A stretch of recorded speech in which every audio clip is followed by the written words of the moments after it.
Le débat de ce Smart Impact avec Florent Pellissier, bonjour, bienvenue. Bonjour. Vous êtes directeur partenariat start-up et éditeur de software indépendant chez Microsoft France. Et Nicolas Carvalho, bonjour, bienvenue à vous aussi. Vous êtes directeur technique de Telaqua. On va donc parler de ce programme d'accélération qui a été lancé il y a un an. Avec quel objectif, quelle ambition ? Alors, déjà avec un constat, en fait, qui nous fait dire chez Microsoft que le numérique, la technologie, c'est une partie du problème face à l'urgence climatique, mais c'est aussi, surtout, une grande partie la solution. Et on a une conviction forte, c'est que la solution pour aider les Français, pour aider les entreprises dans cette transition écologique, elle passe par l'innovation. Mais elle passe par l'innovation et des solutions qui n'existent pas forcément encore. Et quand on va aller chercher des nouvelles solutions et le cœur de l'innovation, on va se tourner vers des startups, en fait.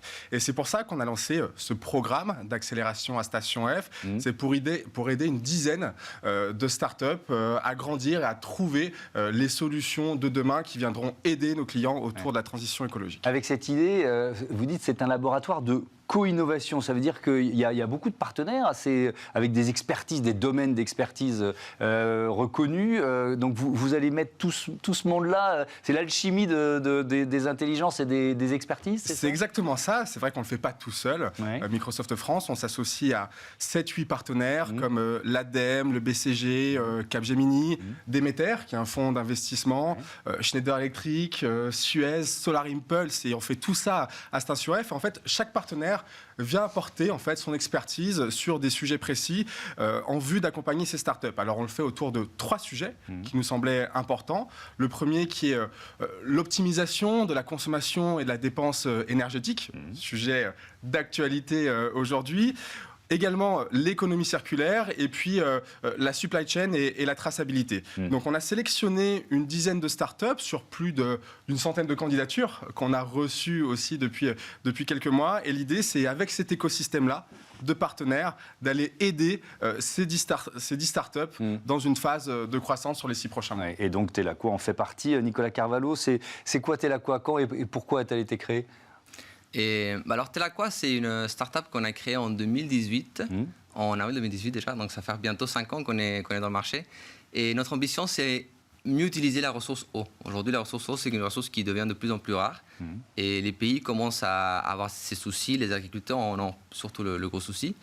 Et donc notre plus grosse ambition, c'est de se dire comment on peut mieux utiliser la ressource eau dans l'agriculture de façon telle qu'il y en ait plus pour le reste.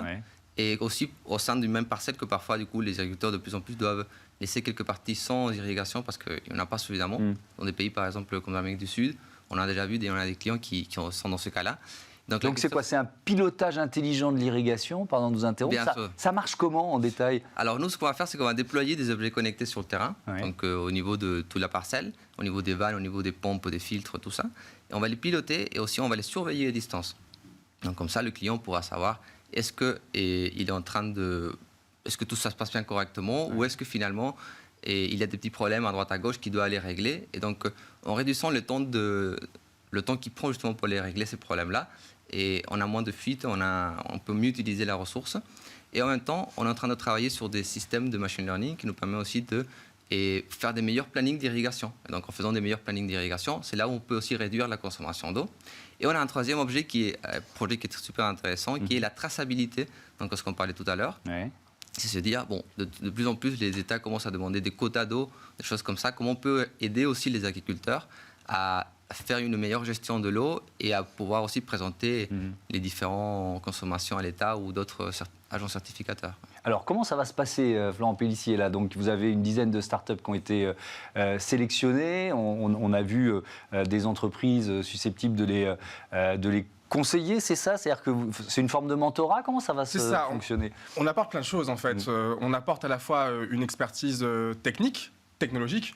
Tu parlais d'intelligence artificielle, de capteurs. Ça, c'est des choses et des sujets sur lesquels Microsoft et ses partenaires, Capgemini, Suez ou autres, vont être en capacité de vous accompagner. Et puis aussi, ce qui est intéressant, c'est que la sélection des startups, elle s'est faite aussi en fonction d'un certain nombre de critères. Et on pense que pour certaines, c'est le bon moment pour accélérer. Oui, alors ni trop jeunes, ni trop vieilles, et on va les aider à accélérer. Ouais, c'est intéressant parce que je vous écoutais, vous dites, ça fait 5 ans en fait que l'entreprise existe. On peut se dire, c'est plus une start-up. Enfin, oui, c'est une entreprise qui est déjà un peu installée. Donc, le choix ne se fait pas par hasard. C'est un peu l'histoire de cette dizaine d'entreprises.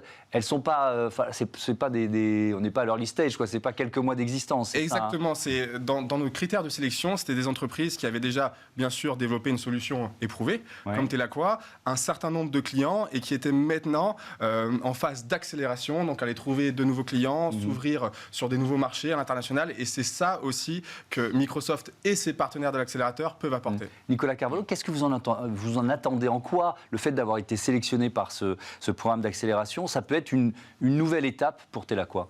Alors déjà, c'est important de dire que l'accélérateur qui a créé Microsoft, c'est un accélérateur assez spécial dans l'écosystème, parce que c'est rare du coup des accélérateurs qui vous mettent à disposition de la ressource homme, c'est-à-dire de la matière grise, des ingénieurs, du vrai savoir-faire. Et quand on est face à des problèmes industriels ou face à des problèmes de scalabilité, et très souvent la ressource la plus délicate ou la plus difficile à trouver, ce sont justement les ingénieurs et les gens qui en savent. Donc on est très content justement de cette accélération, c'est super pour nous. Ouais. Vous savez déjà avec qui vous allez spécifiquement travailler? Les premiers contacts ont été noués? Oui, on a commencé à faire quelques premières réunions déjà, mais par exemple avec Schneider Electric. Et eux sont des spécialistes de la consommation électrique. Et nous, une chose qu'on surveille aussi, c'est la consommation électrique de nos clients. Parce que qui dit ressources en eau, très souvent, c'est ressources de pompage. Et donc aussi toute la consommation qui va avec. Donc Schneider, c'est un bon partenaire. Microsoft, bien sûr, puisque tout notre système s'est basé sur le cloud. Donc pour nous aider dans la partie machine learning, pour nous aider dans la partie tout simplement déployer nos systèmes et aller plus vite.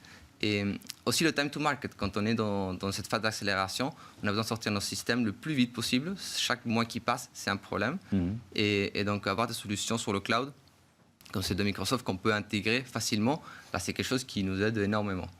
Les entreprises qui participent à ce programme d'accélération, Florent Pellissier, elles se sont engagées à fournir justement de la matière grise, comme on dit, des femmes et des hommes X, je ne sais pas comment vous avez prévu que ça fonctionne, X semaines par mois, par an, ça va être en fonction de la demande, comment ça va fonctionner? C'est exactement ça, en fonction de la demande et aussi en fonction de leur expertise. C'est-à-dire que par exemple le BCG, lui, va intervenir plutôt sur des sujets liés à la supply chain, là où Schneider Electric va intervenir plutôt sur des sujets autour de la consommation énergétique, ou Suez autour de l'économie circulaire. Donc chacun vient apporter quelque part sa pierre à l'édifice dans cet accélérateur, et l'idée c'est de se dire que les 10 startups qu'on aura accélérées, d'ici 6 mois, elles auront pris aussi du coup un nouvel envol quelque part. Donc programme d'accélération, critères, vous nous l'avez dit, il y a les 3 champs d'action, supply chain, traçabilité, efficience énergétique, économie circulaire. Là, on en a une, Telaqua. Dans quel domaine? Est-ce que vous avez un ou deux autres exemples de start-up sélectionnées à partager avec nous? Alors oui, bien sûr, il y en a 10, donc je ne pourrais pas forcément... c'est toujours difficile de choisir. Citer. Bip Battery, par exemple, c'est intéressant, c'est sur l'économie circulaire et le recyclage autour des batteries électriques. Aujourd'hui, les batteries électriques, on les retrouve dans les trottinettes, dans les scooters, donc Bip Battery intervient sur ce sujet-là, et puis après, quelque part, on a essayé de faire un choix assez exhaustif et on a 3-4 startups dans chacune des catégories que vous avez citées. Il y a Solar Impulse, enfin il y a le programme de Bertrand Piccard qui est partenaire de cet accélérateur, avec ces 1000 solutions, ces 1000 entreprises qui ont été déjà sélectionnées. Pourquoi il y a Solar Impulse? Je me suis posé la question. Parce que vous voulez que ces entreprises puissent globaliser quand on parle de passage à l'échelle, leur modèle économique et leurs solutions? Exactement, l'idée c'est que les 10 startups puissent obtenir le label Solar Impulse, qui est aussi du coup un gage dans les sujets de transition écologique. Donc Solar Impulse, au même titre que les autres partenaires, viennent aussi apporter cette expertise-là, comme le fait également l'ADEME sur tous ces sujets.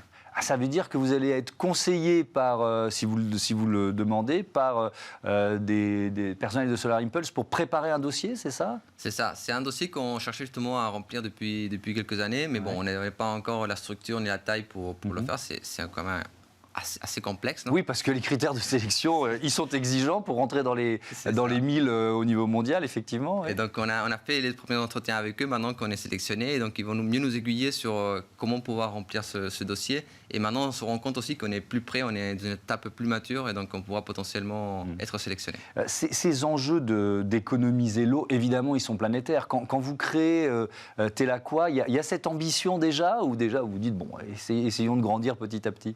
C'est une ambition qu'on avait dès le début. Et moi, je viens du coup du Chili. Oui. Et c'est un pays qui, la moitié du pays, il est désert. Et donc, je connais déjà ces problématiques depuis très jeune.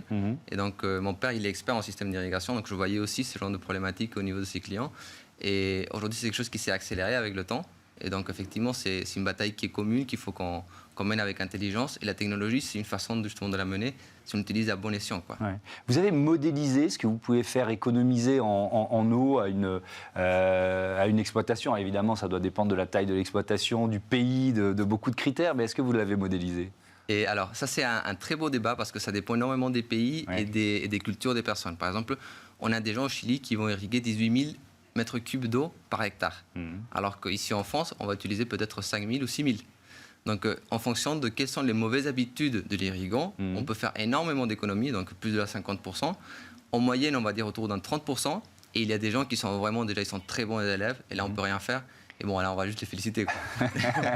Ça commence par un audit, en quelque sorte? Ça commence par un audit. La première chose qu'on va faire, c'est auditer le système d'irrigation. Parce que si on veut irriguer, la première chose, c'est que l'outil qu'on va utiliser pour irriguer dans le système d'irrigation fonctionne correctement. Et la plupart du temps, c'est là le gros souci, il ne fonctionne pas correctement et les agriculteurs ne sont même pas au courant. C'est ça le problème. Pour terminer, Florent Pellissier, c'est la première ou deuxième promotion? C'est la deuxième promotion. Est-ce qu'on a des nouvelles de la première? C'est-à-dire, si on regarde un peu dans le rétroviseur, comment ça se passe pour les entreprises qui avaient été sélectionnées? Donc on avait accéléré 6 startups dans la première promotion. Et ça se passe très bien pour ces startups qui continuent leur chemin et leur développement. Nous, on reste bien sûr en relation, en contact avec certaines de ces startups. Je pense notamment à Namer, qui a intégré le top 20 des green tech françaises annoncées par le gouvernement. Donc voilà, c'est la preuve que ce programme est aussi un vrai programme d'accélération pour les lauréats. Merci beaucoup, merci à tous les deux d'être venus nous présenter ce programme d'accélération. On passe à notre rubrique consacrée justement aux startups, comment restaurer l'écosystème côtier.